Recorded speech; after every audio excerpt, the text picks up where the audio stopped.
तो आज का हमारा टॉपिक है नेक्रोसिस एंड इट्स टाइप्स। ठीक है। तो सबसे पहले हम ये देखेंगे कि जो नेक्रोसिस है वो बेसिकली है क्या। तो उसके लिए आप इस फ्लो चार्ट को सबसे पहले देखें कि जो आपका सेल है जब आप उसको स्ट्रेस देते हैं तो सबसे पहले उसका पॉइंट क्या होता है कि वो अडेप्टेशन की तरफ जाए। अगर तो उसकी इनएबिलिटी है टू अडेप्ट तो फिर आपका जो सेल है वो किसकी तरफ जाएगा, इंजरी की तरफ। यहाँ पे कभी कभी स्टिमुलस इतना स्ट्रांग होता है आपका जो इंजरी स्टिमुलस होता है, तो आप से वो डायरेक्टली भी सेल इंजरी की तरफ जा सकता है। ठीक है। फिर आगे बात आ जाती है सेल इंजरी में, आगे उसकी फर्दर दो टाइप्स हैं कि रिवर्सिबल सेल इंजरी हो सकती है। ठीक है, यानी कि अगर इंजरी बहुत ज्यादा स्ट्रांग लेवल का आपका स्टिमुलस नहीं था तो आप रिवर्सिबल की तरफ जा सकते हैं। और बाज दफा क्या होता है कि जो आपकी इंजरी है, जो आपका स्टिमुलस था वो स्ट्रांग था, जिसकी वजह से आप इरिवर्सिबल इंजरी की तरफ जाएंगे। इरिवर्सिबल इंजरी के बाद ठीक है, डेथ की दो टाइप्स हैं जी। एक होती है आपकी नेक्रोसिस, दूसरी आपकी क्या है, एपोटोसिस। ठीक है। तो जो आपकी नेक्रोसिस है वो क्या है, आपकी इंड्यूस्ड सेल डेथ है। ठीक है। एपोटोसिस क्या है, आपकी प्रोग्राम सेल डेथ है। कि जैसे बॉडी जो है वो जब उस एम्ब्रियोजेनेसिस की स्टेज में होती है, डिफरेंशिएट हो जाती है, तो बॉडी को सिग्नल दे जाता है कि बस अब आपने फर्दर डिफरेंशिएट नहीं होना है सेल्स ने। ठीक है। तो वहां पे सेल्स की क्या हो जाएगी, डेथ हो जाएगी। क्या एपोटोसिस है। नेक्रोसिस क्या है, जब आप किसी भी एक्सटर्नल फैक्टर से इसको इंड्यूस करवाएं। ठीक है, सेल के अंदर इंड्यूस होगी, जैसे कोई ट्रॉमा हो सकता है, कोई इन्फेक्शन हो सकता है, कोई रेडिएशन का एक्सपोजर हो सकता है, तो उसकी वजह से क्या होगा, सेल आपका डेथ की तरफ जाएगा। अच्छा देखिए, इसीलिए हम कहते हैं कि जो आपकी नेक्रोसिस है वो क्या है, आपकी इंड्यूस सेल डेथ है। किसी भी एक्सटर्नल फैक्टर से, वो इन्फेक्शन हो सकता है, ट्रॉमा हो सकता है, रेडिएशन हो सकती हैं। ठीक है, इनमें से किसी भी फैक्टर से आप इंड्यूस करवाते हैं। ठीक है। एपोप्टोसिस का हमने कह दिया कि वो क्या है, आपकी प्रोग्राम सेल डेथ है। ठीक है। जब आपको डिफरेंशिएट हो रहा था सेल, तो एक पॉइंट आया कि जब बॉडी ने सिग्नल दिया कि अब आपने सेल को मजीद डिफरेंशिएट नहीं होना है, वहां पे उसकी क्या हो जाएगी, डेथ हो जाएगी। ठीक है। तो ये क्या है, इसीलिए हम कहते हैं कि जो एपोप्टोसिस है वो क्या है, फिजियोलॉजिकल भी हो सकती है और पैथोलॉजिकल भी हो सकती है, लेकिन नेक्रोसिस क्या है, it will always be pathological. ठीक है, ये इनका मेन डिफरेंस है। और फिर बात आ जाती है कि अगर कोई नेक्रोटिक सेल है तो आप उसे कब कहेंगे कि वो नेक्रोटिक है, कि जब वो आपकी बॉडी का पार्ट होगा। सपोज एक सेल आपकी फिंगर कट हुई, ठीक है, नीचे गिर गई। अब वो क्या है, अब आपने बॉडी से उसको कट ऑफ कर दिया, अब वो नेक्रोटिक नहीं है। ठीक है। क्योंकि नेक्रोटिक हम किसी भी सेल को तब कहेंगे जब वो उस बॉडी का पार्ट होगा। आपने उसको बॉडी से कट ऑफ कर दिए तो अब वो क्या है, अब वो नेक्रोटिक नहीं रहेगा। देखिए, अगर हम नेक्रोसिस की डेफिनेशन की तरफ जाएं, ठीक है, तो बेसिकली इसमें क्या है, ये क्या है, सीक्वेंस ऑफ मॉर्फोलॉजिकल चेंजेस और सीरीज ऑफ मॉर्फोलॉजिकल चेंजेस कब होंगे, आपके डाइंग टिश्यू के अंदर। ठीक है। तो जब भी आपका जो सेल है, ठीक है, उसमें नेक्रोटिक का प्रोसेस होता है, कुछ वो उसमें मॉर्फोलॉजिकल चेंजेस से वो गुजरता है। ठीक है। नेक्स्ट पॉइंट क्या है कि the morphological changes cause the progressive degradative action of the enzymes.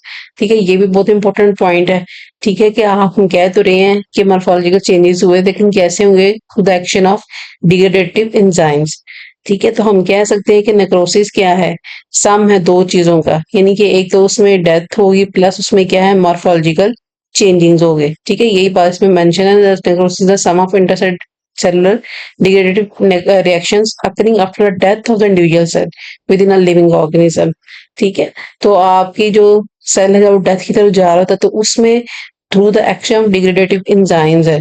ठीक है, आपकी जो मॉर्फोलॉजिकल चेंजेस आती हैं, ठीक है, these morphological changes are called necrosis. फिर नेक्स्ट रहता है कि जो नेक्रोसिस है हेपेटोसिस, इन दोनों में डिफरेंस क्या होता है। पहली बात तो ये है कि आप हमेशा ये एक चीज याद रखें कि नेक्रोसिस हमेशा क्या है, कि जब भी सीरीज ऑफ मॉर्फोलॉजिकल चेंजिंग्स होगी, ठीक है, आपके लिविंग टिश्यू के अंदर। ठीक है। तो जिसकी वजह से वो आपके सेल को किसी तरफ लेके जाएंगी, डेथ की तरफ। तो वो प्रोसेस क्या है, आपका necrosis, series of morphological changes. अच्छा, फिर क्या है, ये आपकी प्रोग्राम सेल डेथ है। इसमें क्या सेल जो डेथ है उसको आप इंड्यूस करवाएंगे। कैसे इंड्यूस करवा सकते हैं, ये सारे फैक्टर्स जो हैं वो इन्वॉल्व हैं नेक्रोसिस को इंड्यूस करवाने के लिए। ठीक है, ये ऑलरेडी हम सेल इंजरी के केस में बहुत डिटेल में इनको डिस्कस किया हुआ है। उसके बाद क्या है कि डेथ बाय सुसाइड। ठीक है, जैसे आप सेल्स डिवाइड हो रहे थे, अब आप वो सिग्नल आपकी बॉडी ने सिग्नल दिया कि अब सेल ने डिवाइड नहीं होना, तो जो सेल डिवाइड नहीं होंगे वो फिर किसी तरफ जाएंगे, सुसाइड की तरफ जाएंगे। इसमें क्या डेथ बाय होमिसाइड। होमिसाइड क्या कहते हैं, जब भी आप कोई एक्सटर्नल फोर्स अप्लाई करते हैं, ठीक है, तो उसमें ये सारी एक्सटर्नल फोर्सेस है, हाइपोक्सिया है, स्कीमिया है, केमिकल फिजिकल एजेंट्स है, ठीक है, ये सारे आपके क्या है, आपके होमिसाइड है, एक्सटर्नल फोर्सेस आपकी जो कि इंड्यूस करवाएंगी नेक्रोसिस को। ठीक है, इसमें क्या होता है, डेथ बाय श्रिंकेज। ठीक है, इसमें क्या है, डेथ बाय स्वेलिंग। ठीक है, तो ये दोनों में डिफरेंस आ जाता है। अच्छा, उसके बाद क्या है, डेथ बाय कैरियोरैक्सिस और डेथ बाय कैरियोलाइसिस। ठीक है, कैरियोरैक्सिस जो है हम पहले भी रिवर्सिबल सेल इंजरी में डिस्कस कर चुके हुए हैं। ठीक है, अब ये देखें, नेक्रोसिस में क्या होता है कि जो आपका न्यूक्लियर मटेरियल वो क्या हो जाता था, वो श्रिंक हो जाता था, कंडेंस हो जाता था। इसमें क्या है, अब वो स्मॉल पीसेस के अंदर उसकी ब्रेकिंग हो जाती थी। तो कैरियोलाइसिस में क्या है, बिल्कुल आपका जो न्यूक्लियर मटेरियल है वो क्या डिसॉल्व हो जाता था। तो जो आपकी एपोप्टोसिस है उसके अंदर हम कह रहे हैं कि कैरियोलैक्सिस की तरफ आप जाते हैं, नेक्रोसिस में आप किसकी तरफ जाते हैं, कैरियोलाइसिस की तरफ। यही जो बात है, इनके डिफरेंसेस के अंदर मेंशन है। अच्छा, एक और इम्पोर्टेंट पॉइंट है कि जो एपोप्टोसिस है ये हमेशा आपके सिंगल सेल्स को इफेक्ट करती है, जबकि ये क्या है, ये आपके ग्रुप ऑफ सेल्स को इफेक्ट करेगी। तो इसमें क्या है, मेम्ब्रेन बडिंग होती है, इसमें क्या है, ब्लब फॉर्मेशन होती है। ऑलरेडी हमने पढ़ा हुआ है, जब हमने इंजरी को सेल इंजरी को डिस्कस किया था तो हमने कहा था कि बर्ड लाइक, ठीक है, फॉर्मेशन हो जाती है, किस क्योंकि सेल मेम्ब्रेन है उसकी डिफॉर्मेशन हो जाती है, इसकी वजह से बर्ड लाइक जो है आपको अपीयरेंस नजर आती है। अच्छा, इसमें क्या है, बर्ड्स क्या है, डिटैच होके तो पॉप्लोटिक बॉडीज बना देते हैं, जो कि फिर आगे उनकी क्या रहती है, फिगोसाइटोसिस हो जाती है। इसमें क्या है कि जबकि ब्लब्स हैं वो क्या है, रप्चर हो जाएंगे, लेकिन रप्चर होने के बाद उनका क्या है, इन्फ्लेमेटरी रिएक्शन बॉडी में स्टार्ट हो जाएगा। ठीक है, इसीलिए ये ज्यादा डेंजरस है। फिर ये क्या है, सबसे जो इम्पोर्टेंट पॉइंट है वो ये लास्ट वाला पॉइंट है। ठीक है, जिस मैंने आपको पहले भी बताया कि एपोप्टोसिस जो है आपकी फिजियोलॉजिकल भी हो सकती है और पैथोलॉजिकल भी हो सकती है, but necrosis will always be pathological. ठीक है, that is very main point, तो यह आपने याद रखना है। नेक्स्ट रहता है कि मैकेनिज्म क्या है नेक्रोसिस का, तो दो मेन मैकेनिज्म, एक क्या आपकी प्रोटीन डीनेचुरेशन और दूसरा क्या है, एंजाइमेटिक डिग्रेडेशन। देखिए, जो प्रोटीन डीनेचुरेशन है, आपका जो प्रोटीन है दो तरह की हैं। ठीक है, आपकी स्ट्रक्चर प्रोटीन्स भी होती हैं और फंक्शनल प्रोटीन्स भी होती हैं।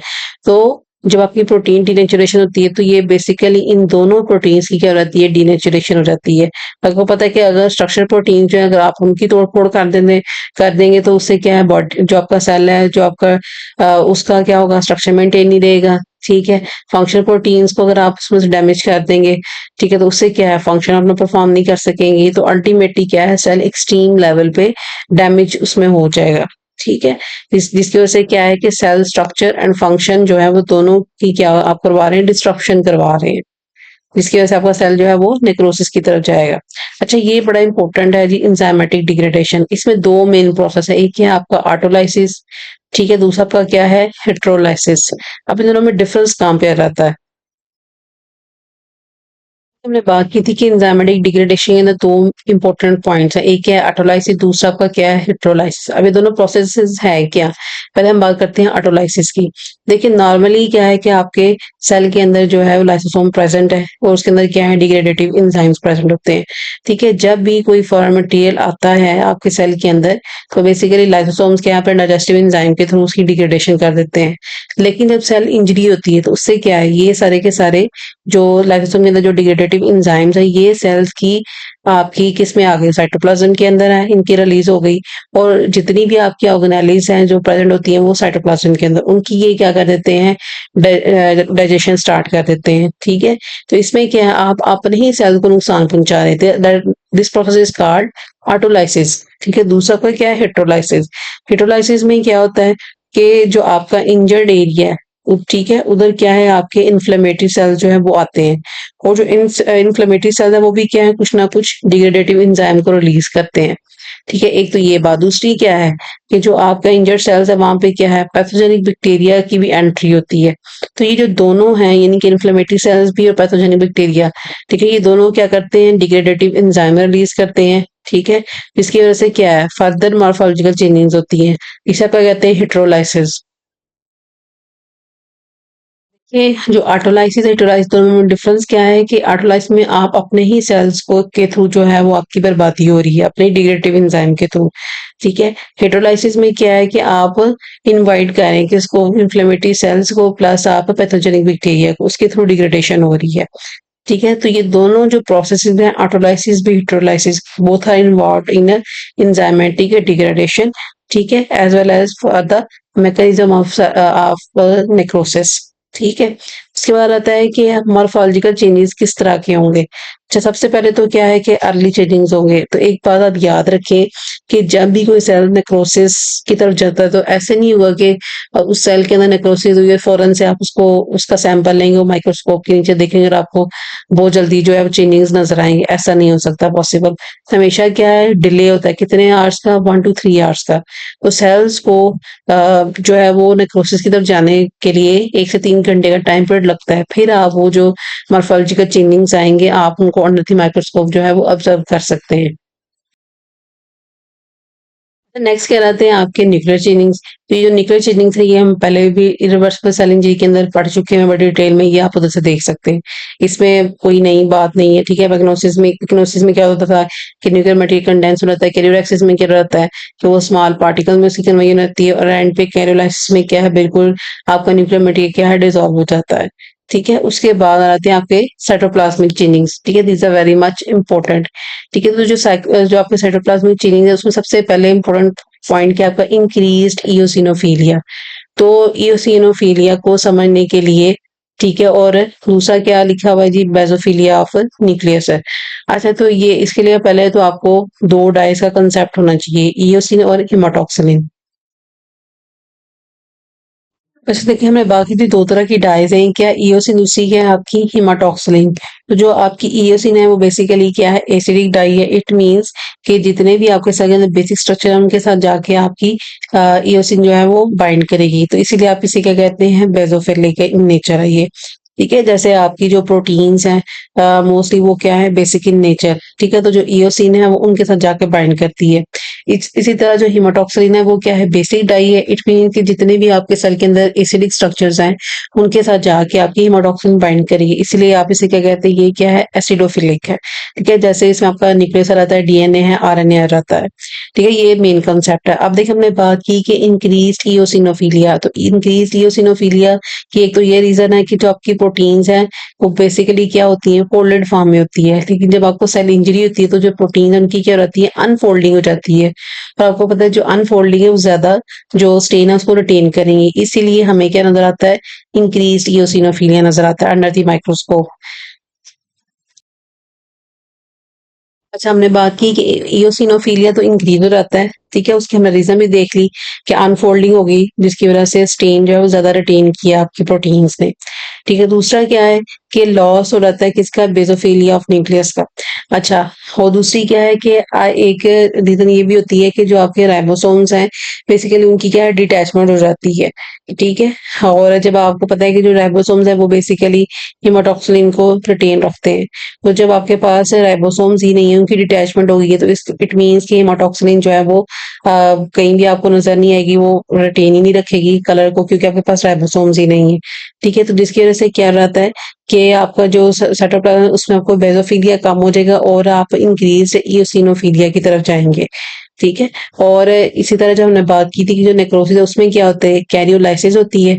जब आपके पास जो आपके पास जो हिमाटोक्सिन थी उसने किस स्ट्रक्चर को आपके साथ बॉन्डिंग बनानी थी, आपके जो एसिडिक इन नेचर स्ट्रक्चर्स हैं। तो जब आपको नेक्रोसिस होता है तो उससे क्या है, न्यूक्लियर मटेरियल क्या डिसॉल्व हो जाता है, जिसकी वजह से क्या होता है, loss of basophilia of nucleus. क्योंकि अब आपके न्यूक्लियस में कोई ऐसी चीज है जिसके साथ हेमाटोक्सिन जाकर बाइंड करे। इसीलिए हमने बात की कि जब भी नेक्रोसिस होगी तो उसमें क्या होगा, इंक्रीज लियोसिनोफिलिया। दो रीजन की वजह से, एक तो हमने कहा कि अनफोल्डिंग हो जाती है प्रोटीन्स की, और दूसरा क्या है कि राइबोसोम की डिटैचमेंट है। और लॉस ऑफ बेसोफिलिया क्यों है, क्योंकि आपकी जो न्यूक्लियर मटेरियल है वो कैरियोलाइसिस की तरफ जाता है। ठीक है। जिसकी वजह से क्या होता है, लॉस ऑफ बेसोफिलिया हो जाता है। रहता है कि glassy homogeneous sapiens due to loss of glycogen particles है। ठीक है, अब होता क्या है कि जो आपके सेल है उसमें हमें पता है कि ग्लाइकोजन जो है उसकी क्या रहती है, स्टोरेज हो जाती है, जिसकी वजह से जो आप अंडर द माइक्रोस्कोप अगर आप ऑब्जर्व करें, ठीक है, तो आपको एक रफ सी जो है वो अपीयरेंस वो नज़र आएगी, ठीक है। लेकिन होता क्या है कि यानी कि जो रफ सी अपीयरेंस है, सब क्या कहते हैं कि ग्रैन्युलैरिटी आपको नज़र आएगी सेल के अंदर जो है, ठीक है। लेकिन जब आपको सेल इंजरी होती है तो उसकी वजह से क्या होगा कि जो आपका जो ग्लाइकोजन है, उसकी जो स्टोरेज है, वो आपको पता है कि आहिस्ता-आहिस्ता उसका लॉस होना स्टार्ट होता है।